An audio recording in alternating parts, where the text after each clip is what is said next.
फिर आपका स्वागत है न्यूज 24/7 तक। मैं हूं आपके साथ निशा नंदू। आइए रुक करते इस वक्त की बड़ी खबर की ओर। उज्जैन जिले की महिदपुर तहसील के महिदपुर सिविल अस्पताल में भारी अनियमितताएं देखी गई। एक महिला पेशेंट अनीता सोनोग्राफी के लिए अपना नंबर लगाने गई हुई थी। उस महिला के भाई के मित्र उसकी बहन से मिलने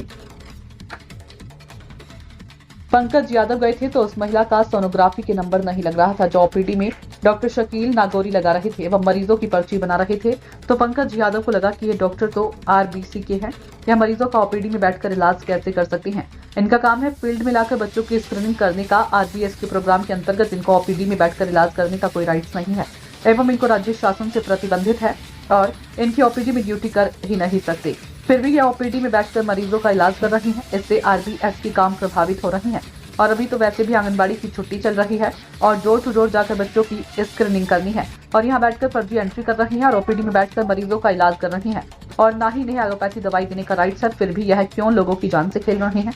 कल से किसी मरीज को कुछ हो जाता है तो उसका जिम्मेदार कौन होगा। इनका काम यूनानी पद्धति से काम करने का है। ये एलोपैथिक दवाई कैसे दे सकते हैं, इन पर तो कार्रवाई होनी चाहिए। इसको लेकर पंकज यादव ने डॉक्टर शकील से पूछा तो वह वहां से बिना बताए चले गए। जब मेडिकल ऑफिसर डॉक्टर रामपुरे से पूछा तो उन्होंने स्टाफ की कमी के कारण आज ओपीडी में ड्यूटी की बात कही है। पंकज यादव का कहना है कि महिदपुर अस्पताल में भारी अनियमितताएं चल रही है, मरीजों की जान से खिलवाड़ हो रहा है। ऐसे डॉक्टर पर कड़ी से कड़ी कार्रवाई हो जानी चाहिए।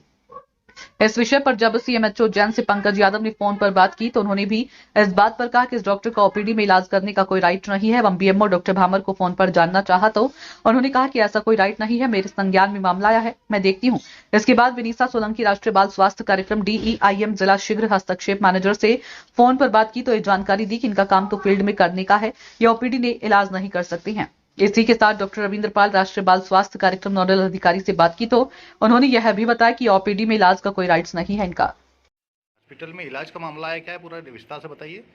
हमारे कार्यकर्ता की बहन है जो कि सोनोग्राफी कराने गई थी वहाँ पर, तो तबीयत खराब थी उनकी, तो हम लोग देखने गए थे सभी।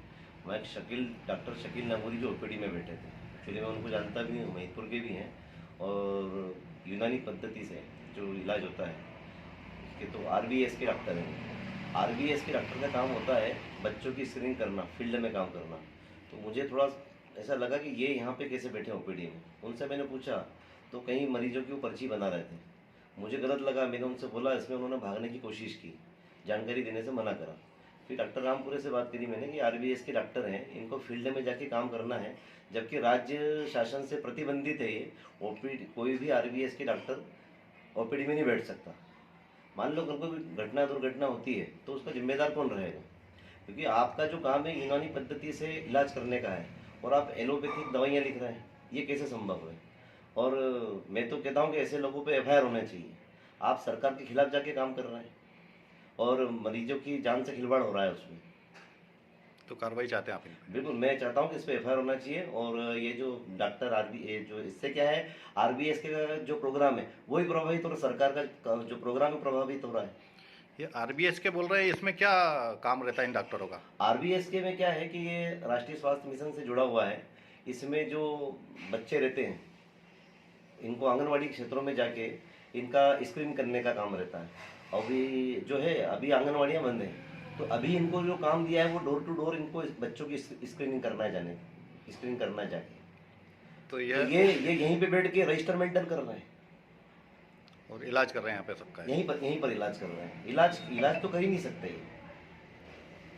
क्या नाम है आपका? पंकज यादव।